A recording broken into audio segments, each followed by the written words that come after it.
This is Where We Live. I'm Lucy Nalpathanchel. Free speech is one of the rights our country was founded on, but questions about how the First Amendment is being used and interpreted on campuses nationwide have been coming up frequently in the last couple of years. Today, we explore the latest campus protest to make the headlines, this time at Middlebury College in Vermont. What is most important must be spoken, made verbal and shared, even at the risk. That's the sound of students chanting when controversial author Charles Murray walked on stage at the college on March 2nd. Coming up, we'll find out what happened next and why. And later, we'll hear opposing views on how students should protest. One is a college student who argues protests in response to controversial speakers on campuses is not a sign that young people are coddled. A civil liberties attorney will also join us to argue what happened at Middlebury is an attack on free speech. First, we want to find out what happened that evening at Middlebury College. Joining us now is Scott Jassick, co-founder and editor at Inside Higher Ed. Scott, welcome to Where We Live. Thanks. Great to be here. It's been a week and a half now since that event at Middlebury that's gotten a lot of attention nationally. You've been covering that story. What happened that night? So the speaker was Charles Murray, who wrote The Bell Curve, a very controversial and much criticized book that many feel endorsed ideas about race and IQ and intelligence that are deeply offensive to many people. He was invited to give a speech. As he started to speak, or approached the podium rather to speak, students chanted, shouted, and turned their backs on him such that he couldn't give his talk. After about 20 minutes, the college moved him to another location where he did speak on video and answered questions.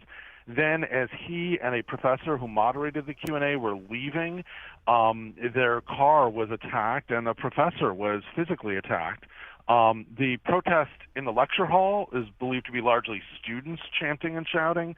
They're believed to be non-students who were in a significant way responsible for the attack on the professor and the car. And how has Middlebury College responded? I think I saw one of your latest reports that says, it's still unclear who were part of the group that attacked that professor, Allison Stanger, and Charles Murray as they walked to their car. The belief that some of these people were not part of the college community, and they were actually from outside Middlebury College, and they were masked, so you couldn't tell who they were. Right, and so that is also not on video. So the town police are investigating that. The disruption of the lecture, however, much of it was on video and photos, and the college is investigating who there violated college rules. Prior to the attempt by Murray to speak, the college warned students that it is against Middlebury rules to disrupt a speech. Middlebury, like most colleges, is very pro-protest as long as it doesn't disrupt someone else's right to talk. You said that it's part of the college rule. Is that something that's happened in the last couple of years as the issue of free speech and what should and should not be allowed on campuses has come more to the front? Actually, it's long-standing to many people. I mean, many people in higher education highly value the exchange of ideas, even very controversial ideas, even ideas that offend many people. And and that's why, for instance, many colleges will only let a speaker speak if he or she will take questions, will interact with the audience. And so colleges routinely say, protest outside, hand out leaflets, but you can't disrupt. The idea of the heckler's veto, as some call it, is where hecklers chanting or shouting make it impossible to give a speech. And the tradition in higher ed is that is a violation of academic freedom and the right of people to bring people to colleges to speak. You mentioned the rules. I'm curious with the invitation of Charles Murray to the college campus. This event was going to be a Q&A between him and Professor Stanger, but then there were going to be questions. Talk about the format. Well, originally he was going to come speak, and after his lecture, the professor was going to moderate a Q&A. When he was unable to speak, the professor did the questions because they did it in a setting without students in the room. And so people tend to want interaction, whether they like a speaker or hate a speaker, and that's why people are taking so seriously the concerns that they were denied that experience at Middlebury. Would this have gotten as much attention if the protests had not escalated, where this Professor Stanger was injured? I saw reports that she received a concussion. Had it been a different kind of protest, it might have gotten no attention at all. I have an article on our site today about a protest of a speech that took place the same night as Middlebury College's at Franklin and Marshall. And the speaker was the Danish journalist who published those controversial cartoons of Muhammad some years back. Some Muslim students at Franklin and Marshall didn't like the idea that he was there. They protested outside. They came and stood together during the talk, but they didn't interrupt. They asked tough questions. Now, as a result, you haven't heard much about that protest. There's some who would say that had the students just ignored Murray, no one would have heard of his Middlebury visit. Now he's become something of a martyr to free speech. This is Where We Live. I'm Lucy Nalpathanchel. Today we're talking about the issue of free speech on college campuses. This is after a protest on March 2nd on Middlebury College in Vermont that turned violent, and a lot of attention nationally about what this means for future events and what's happening on college campuses. We wanted to get perspective from the Middlebury College community. So joining the conversation now is Elizabeth Suyan Lee. She's a student at Middlebury, a senior majoring in philosophy. Elizabeth, welcome to the show. Yeah, happy to be here. So it's been several days, more than a week now since this event. Tell us, you were not actually inside the event because there were so many people that wanted to see this Charles Murray speaking. But what did you see happen that night? Right. So I was able to actually watch the live stream apart from being in the room. And what I saw was that there were different factions of the protest. So there were people who thought that it would just be fine to have posters. Some people wanted to distribute pamphlets, but others definitely wanted to, disrupt what the speaker was saying.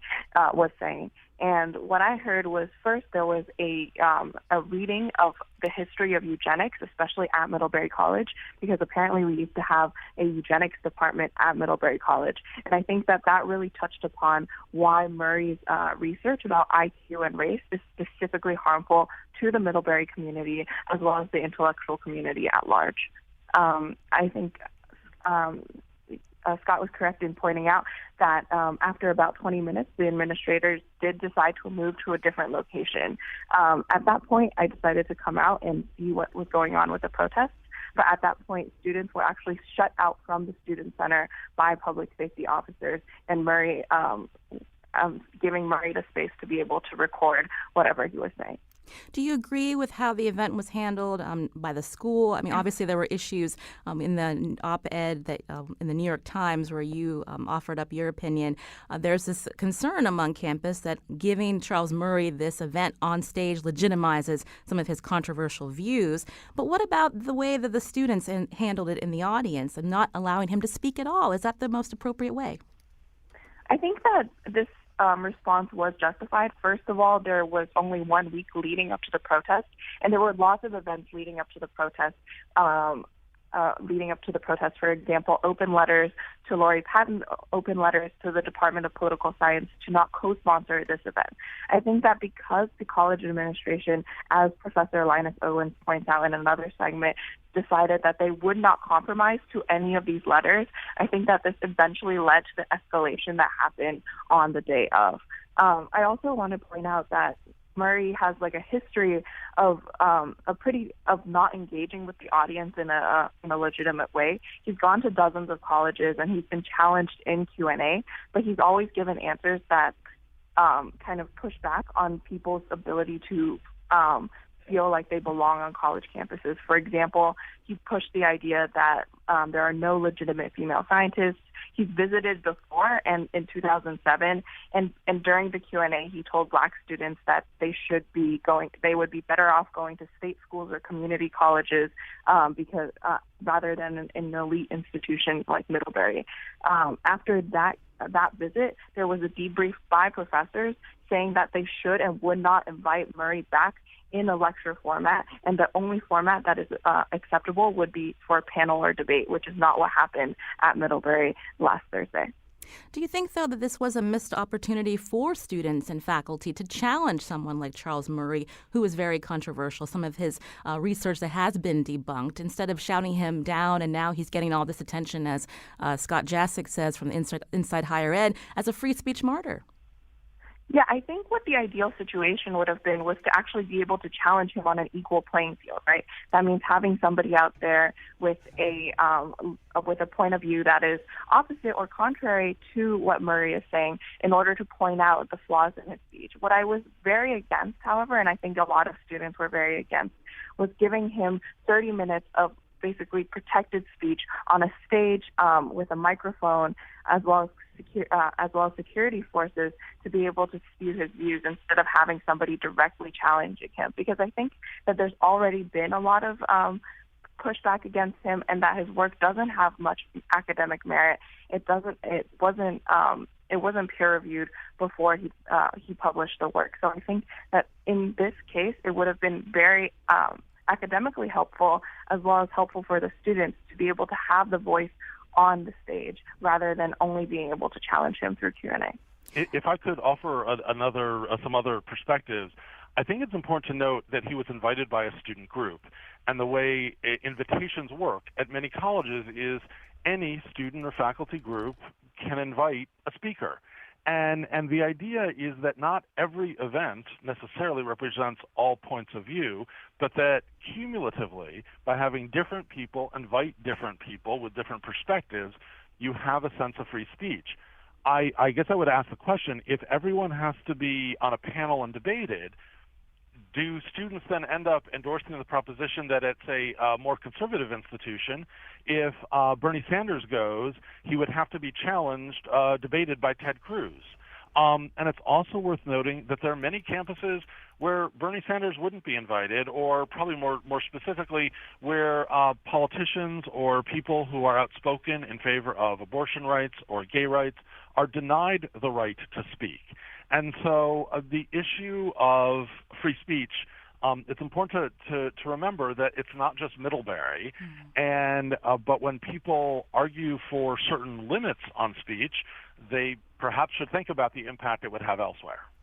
Did you want to respond, Elizabeth? Yeah, so I think it's really important to make the distinction between the right to free speech and the difference between that and amplified, or what I like to call elevated speech.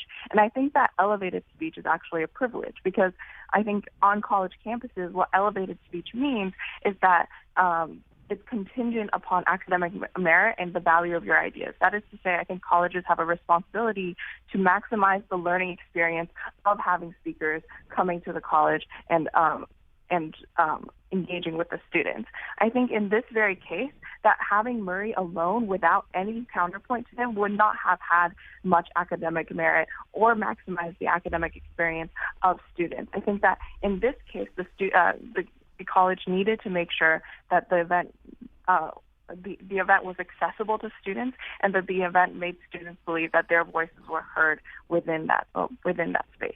Well, Elizabeth, Professor Stanger, wouldn't she have provided some of that counterpoint of being able to push Charles Murray on some of his views? And again, the students would have had an opportunity to speak with him afterward. That was the way that the event was they were going to have that happen, according to Scott Jacek. Yeah, so I think that the difference between, Allison Stanger and potentially another scholar who has debunked his views on race is that Allison Stanger, I don't believe, was sufficiently critical enough for that discussion to have actually happened. She argued within a panel, within a discussion in political science about the co-sponsorship, that because Murray is married to an Asian woman and therefore he is not racist, I think that is a false assertion and doesn't accurately represent the views of individuals who are, Asian or of a different, who are people of color. And so I think that there really needed to be an individual who understood issues of race, who had scholarship behind them, disproving Murray's ideas and countering Murray's ideas in order for that sort of interaction to work. Let's talk about... I just point out that colleges have speakers every day of the week.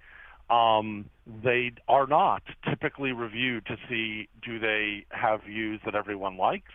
They don't have critics recruited. This is part of a marketplace of ideas, or at least that is the idea of many in higher education. The kind of process being outlined for what would have made a Murray speech acceptable does not happen, in most colleges and universities, period, whether the speaker is somebody embraced by students or criticized by students. And it's worth remembering that popular speakers who might come to campus, if Vermont Senator Bernie Sanders appeared on campus, would you want somebody who's committed to taking him down as to question him, or would you be happy to have Bernie visit? I'm not sure that I see many colleges, when they have Bernie Sanders speak, request that somebody attack him. This is Where We Live. I'm Lucy Nalpathanchel. Again, we're talking about free speech on campus. You can join the conversation, 860-275-7266. Elizabeth Suyan Lee is on the line with us, a Middlebury College student. Also, Scott Jassick, co-founder and editor at Inside Higher Ed. Elizabeth, what's the dynamic now on campus? We mentioned Professor Stanger. You said she would not have been an effective counterpoint, but again, the event never happened. So how in the way do you know that this would not have been an event where you could challenge his ideas yet again? But she was injured by this attack after the event. What's happening now with the dynamic between students and the leaders of your college? And again, the spotlight is on your school as an example of how people should really value free speech and not shut down other person's ability to speak. Right. So I just want to quickly respond to what was said earlier. I think that it is not simply just this point of view that is problematic to students. A lot of conservative speakers come on campus without much protest. But I think that specifically Mr. Murray, what he has done is was presented as a scholar, was endorsed by these different or co-sponsored by these different departments, and his academic scholarship is simply not up to par. And I think that that's what people were protesting. He misrepresents his data. He assumes traits are immutable and racially determined. He confuses correlation with causation. And I think that those are the kinds of things that people were protesting and believed that there needed to be some sort of counterpoint, or that Mr. Murray didn't really have the academic merit to speak at Middlebury College and have all these departments co-sponsor him. We think that, if you were just to come with a student group and that these departments didn't co-sponsor him, it probably wouldn't have created such a large controversy. In terms of what's happening now, I think a lot of people what this really did was spark not only a national dialogue, but on campus, everybody's talking about this. And I think that this really has shown the diversity and points of view on campus and people willing to engage in academic debate and dialogue about free speech on campus, which I think is very valuable. The other thing is that the administration is obviously trying to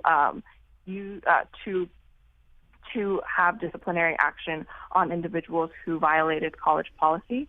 While I think it's important for the college to uphold its standards, I think that a restorative justice sort of framework would probably work best in this instance. Elizabeth, if some of the students were involved in that attack on Professor Stanger and Charles Murray, what do you think should happen to them?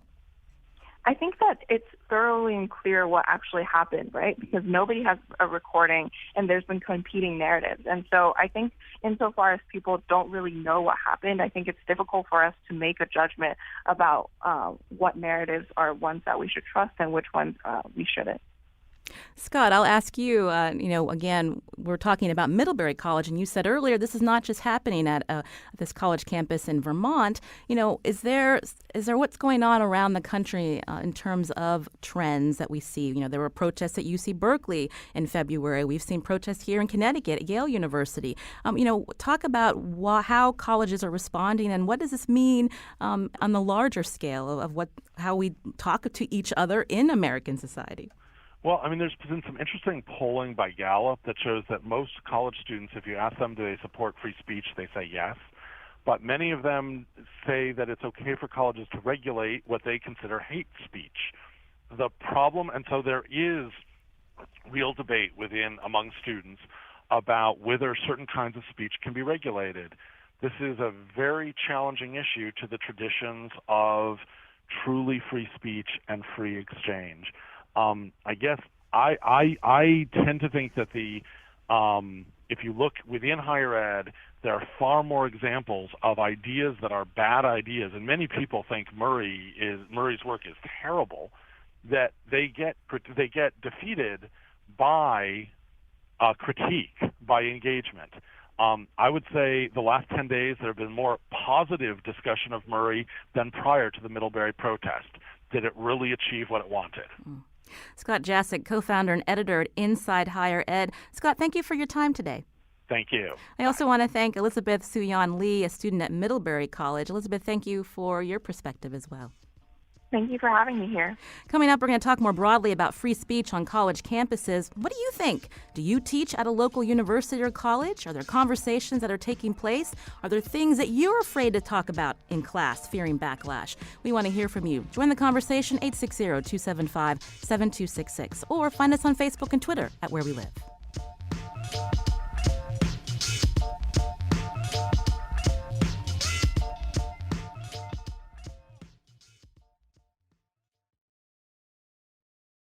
This is Where We Live. I'm Lucy Nalpathanchel. Coming up later, we're going to hear about a program that offers first-time youth offenders an alternative to the juvenile justice system. It's called Project Youth Court in New Haven. WNPR's Lori Mack will join us a little later. But first, we're talking about free speech on campuses after a largely student-run protest at Middlebury College earlier this month in Vermont turned violent. Now, this isn't the first college protest over a controversial speaker. It most likely won't be the last. Last month, protesters streamed onto UC Berkeley's campus, breaking windows, launching fireworks, causing a speech by former Breitbart writer Milo Yiannopoulos to be canceled. Now, supporters of the Middlebury campus protest say inviting certain speakers with views that marginalize certain populations, like students of color, only legitimizes that speaker. Now, those who disagree with how Middlebury students shut down the event with Charles Murray, they say what happened is an ineffective way to challenge people whose views they oppose. What do you think? We'll take your calls after we hear from our next guest, the number 860-275-7266. I want to welcome into the conversation now Robert Shibley, Civil Liberties Attorney, Executive Director of the Foundation for Individual Rights in Education, or FIRE. Robert, welcome to the show. Thanks for having me. For our listeners who don't know about your group, tell us about FIRE. Yeah, FIRE was founded in 1999 to defend free speech, due process, and the other First Amendment rights on America's college and university campuses. Now, you've been working on these rights for communities for some time. You wrote an op-ed following what happened at Middlebury. What do you think what happened in terms of how the students responded? Well, I think we've seen a really disturbing turn recently towards violence as a response to speech that people find offensive or speech that people don't like. One of the core values of a liberal democracy is that instead of responding to things we don't like with violence, we respond with argumentation. We respond with discourse and discussion. And it's worrisome as a civil liberties advocate to see that start to slip a little bit, especially on our college campuses where we really do need everybody to be able to speak without restriction, because they are supposed to be testing their ideas against one another and learning by that process. And that simply isn't going to happen if somebody like Charles Murray tries to come to campus and they get a stop sign thrown at their car. That's not productive, and it is the opposite of free speech. The idea that with university climate, the free exchange of ideas where you can actually learn something and challenge people with opposing views, you see that not happening? Is that more of a trend? Well, I think the disturbing thing we've seen is that traditionally and through most of FIRE's existence, the real opponents, per se, of free speech on campus have been college administrators who have these restrictive rules about free speech. And most schools still do have those rules that in order to try to, I guess, keep a lid on what they would see as, campus disorder and division. I don't think that's been working, but they've had those rules. But the more recent and I think a very worrisome development is starting to see students think that taking this kind of action to silence speakers, whether it be through the disinvitations that we increasingly see of graduation speakers or other speakers on campus, that's when you tell them, hey, you shouldn't even be able to come. And now this matter of actually giving in to violence in order to try to silence the person you don't want to hear, whether it be Milo Yiannopoulos or Charles Murray. This is a trend that we really cannot allow to get started on our college campuses, because that's the quote unquote justice of the mob. That's not how a liberal democracy works. Ferenc Lafargue is director of the Center for Cultural Engagement at Catholic University. He joins us by phone now. Ferenc, welcome to the show. Good morning. Thank you for having me, Lucy. Now, we invited you on because you had written an op-ed last year in the Washington Post. The title was "Coddled Students and Their Safe Spaces Aren't the Problem, Bigots Are." So what was happening at that time, and what was the response to your op-ed? Well, a couple of things were happening nationally. I think the picture that was being painted of college students was that they were coddled, that they were too sensitive, and I was actually trying to argue the exact opposite, that these students were actually trying to bring to the fore issues that were real, not things that should be put aside until they get into the quote-unquote real world, and that racism, bigotry, sexism, misogyny, homophobia are things that they actually feel on their college campuses and are issues well worth addressing not only on campus but in the general public sphere.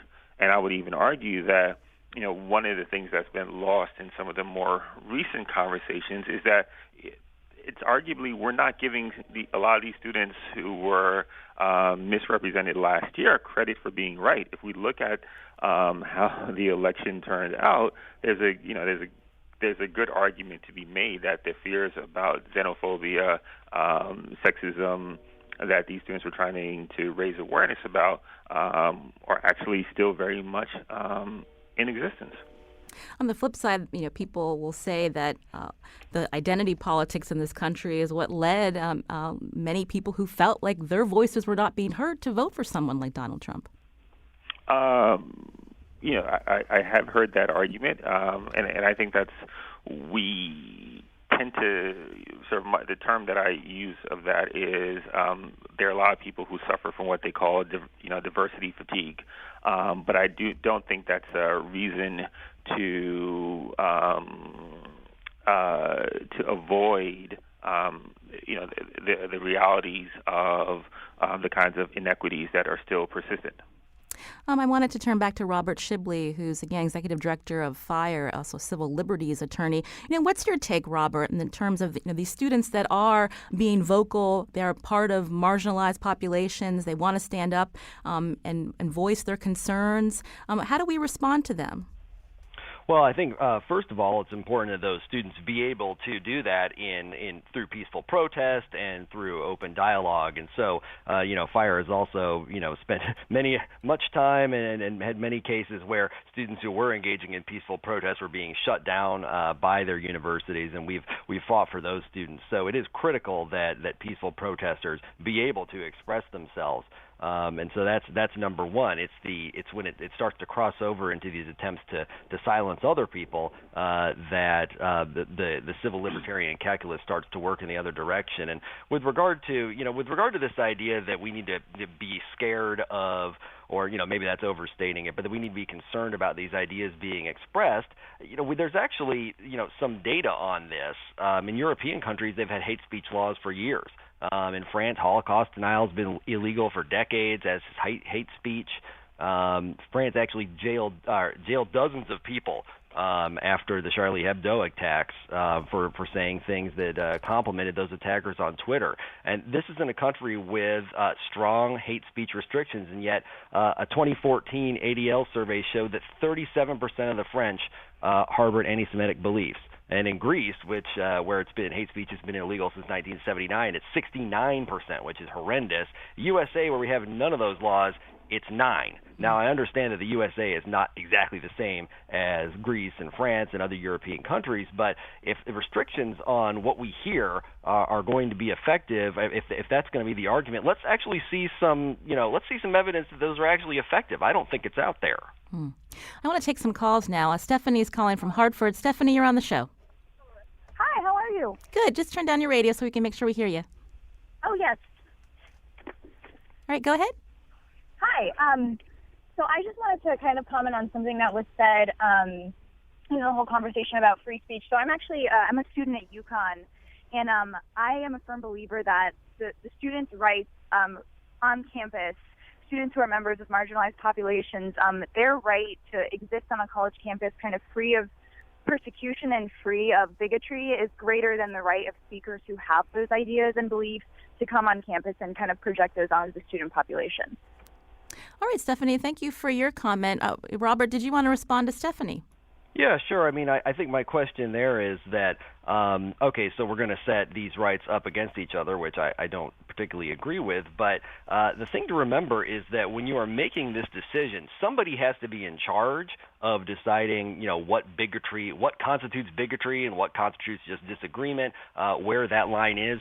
And I think it's important that students remember that person, the people making those decisions, are the authorities. They're the people in power. So by setting those in tension, what you're basically saying is, hey, I want the people in power to have a veto over what's said. And I think that's unfortunate because a lot of the arguments that we hear are that the people in power aren't listening to these disempowered populations. So why would you want to trust them to decide who gets to speak and who doesn't? That seems like it wouldn't make any sense.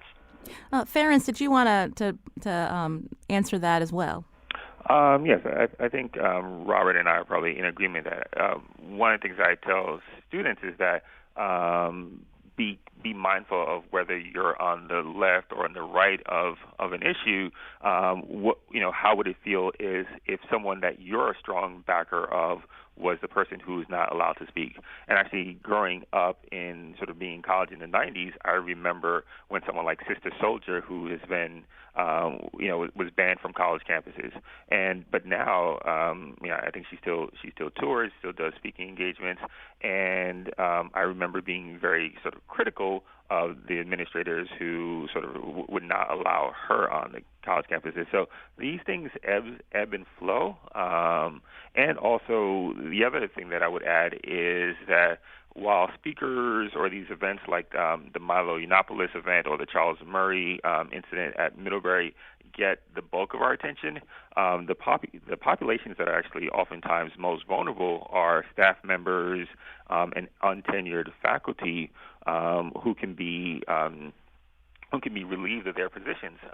You look at last year at Marquette, where there was there's a faculty member and an administrator who were fired because of voicing things that were deemed unpopular. There is room to be a lot more mindful of what's happening on these campuses. Before we take another call, we want Robert Shibley again from FIRE. Your organization also represents those faculty that run into these issues.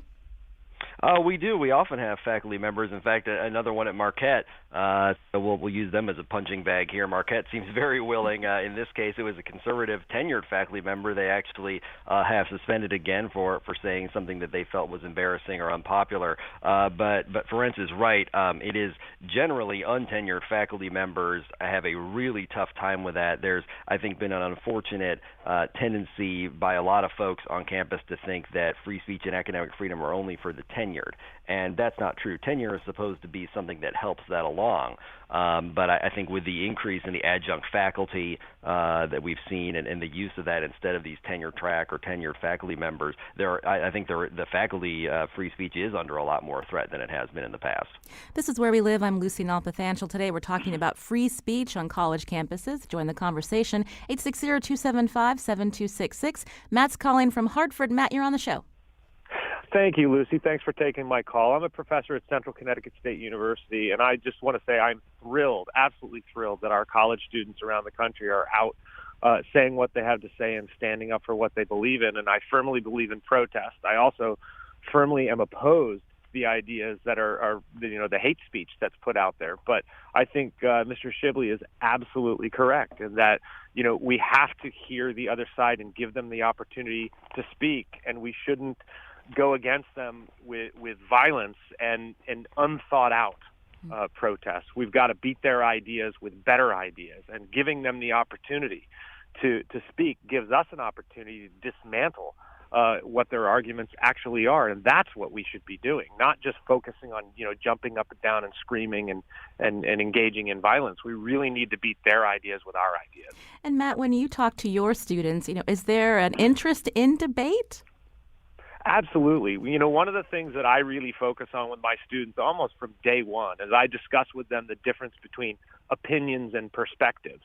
And, we know the old saying about opinions. Everybody's got one, right? But perspectives are something different. Perspectives are our opinions with facts behind them, with ammunition, with reason, with argument, good arguments.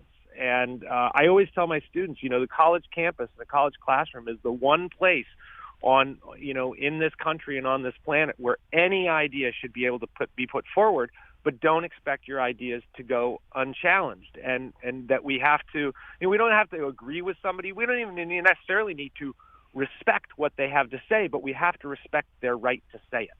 And then our right to disagree with it in a reasoned way. Thank you, Matt, for your call. I wanted to go back to Ferenc Lafargue again, Director of the Center for Cultural Engagement at Catholic University. Ferenc, are there other ways that students can, ways that students can get their ideas across without jumping up and down and shouting, something called a shadow event that some university students have used in the past? The students should have their full right to protest, and these protests, whatever form they take, that's something that's outside the control of most university administrators. I think that's something that we should all just recognize. Other approaches that I've seen student groups do would be to host a shadow event. So if the speaker, and it's also well worth noting that, so there's oftentimes mentioned that, that there should be some kind of debate back and forth.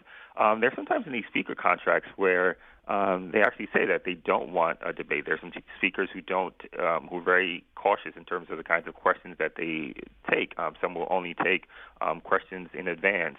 There are, in some of the speakers bureaus or some of the agencies that put together some of these events, they come pre-fashioned in terms of who is the person that they want to be as the interlocutor for whoever the speaker is. So there are often tighter restrictions around these events than most people are aware of.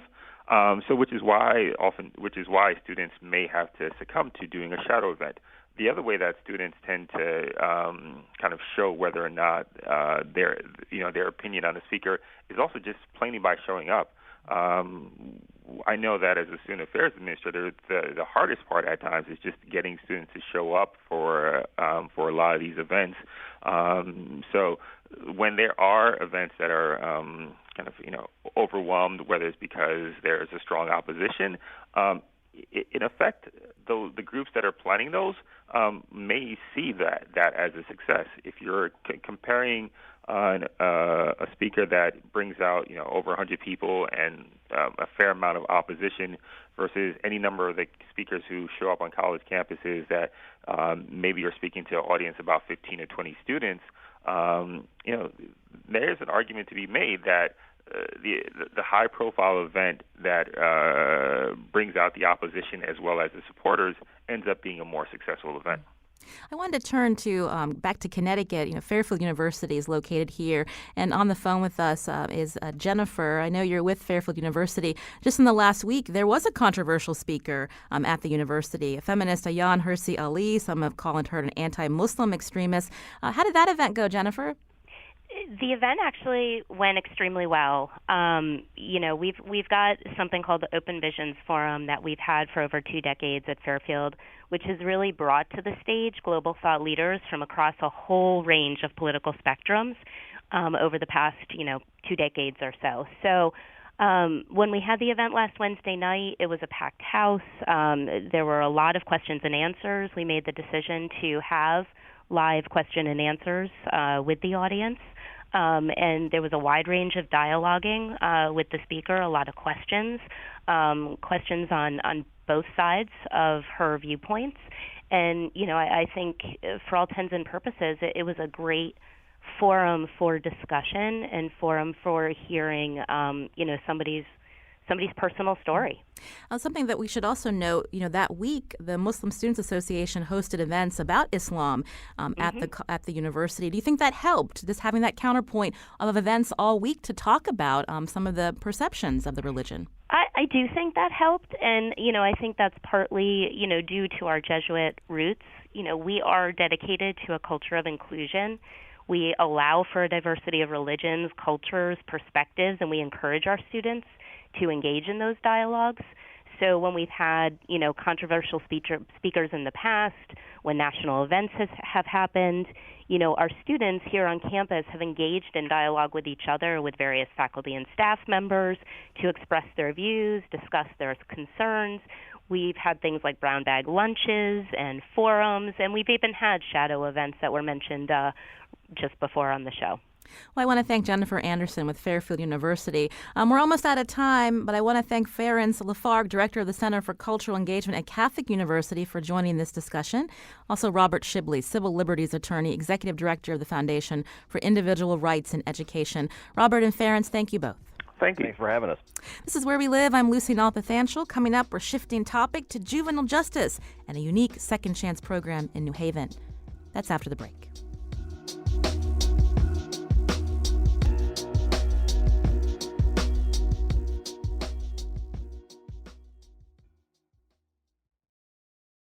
This is Where We Live. I'm Lucy Nalpathanchel. Diversion programs offer first-time youth offenders an alternative to the juvenile justice system, sometimes called the pipeline to prison. For a little over a year in New Haven, a diversion program called Project Youth Court has taken shape. WNPR's Lori Mack reported on the program. She joins us now from WNPR's New Haven studio. Hi, Lori. Hi, Lucy. Thanks for having me. So tell us about Project Youth Court. How is this different than the traditional juvenile justice setting? So the biggest difference that young offenders will see is, first of all, they have to be referred to the program, and they have to choose to participate. And the biggest thing that they will notice when they walk into a courtroom is that it will be filled with young faces. Kids are judged by their peers, not adults. So this has a potential of making a big impact, because kids around the same age are saying to another kid who took a wrong turn and messed up, this is what you did wrong, and here's what you need to do to fix it. This has been around for about a year. Who's training these kids in the court? They go through different training courses. So they receive law-related education, which is provided by attorneys in the community, along with Project Youth Court staff. They get training in restorative justice. They learn about attorney skills, how to deliberate. They conduct mock trials, and they practice their skills there. And then they're critiqued by real attorneys. I also want to say they are a trauma-informed organization. They have 4 volunteer students who've gone through and make up now a trauma team, so they help assist the other volunteers in knowing how to work best with the clients who've been exposed to trauma. Now, Laura, you visited this court in New Haven. You spoke to some of these students, including New Haven 11th grader Sierra Welch. Let's hear what she told you. We're not here to interrogate you. We're not here to send you to jail. We're not here to look at you like you are bad. No. What we are here to do is help you and let you know that you are not alone. What's the reaction from students who are sent to this court because they've gotten into trouble when they hear their peers talking to them in that way? So I did talk to someone who was a client, and her reaction was that she felt incredibly supported, and that made a huge difference to her. That was the overall common thread with all of these volunteers, was that they really wanted to help. And one of those clients was, I think, Sanaya James. Is that how you say her name? Yes. She's an 8th grader from New Haven, and this is what she told you. I made a stupid mistake. Very stupid. I was like, oh gosh, I'm going to jail. I'm never going to see my grandparents. I'm never going to see nobody. And then that's when, like, all of them come for me and they was like, oh, we're here to help you and stuff. So then I got a little bit better. And then when I came the first time, then they always, like, so nice to me, and they let me speak, and they never judged anybody. I understand she's now on the jury. How does it work for people who first go through the process, the client process, and then how they're then worked through the program to, help others?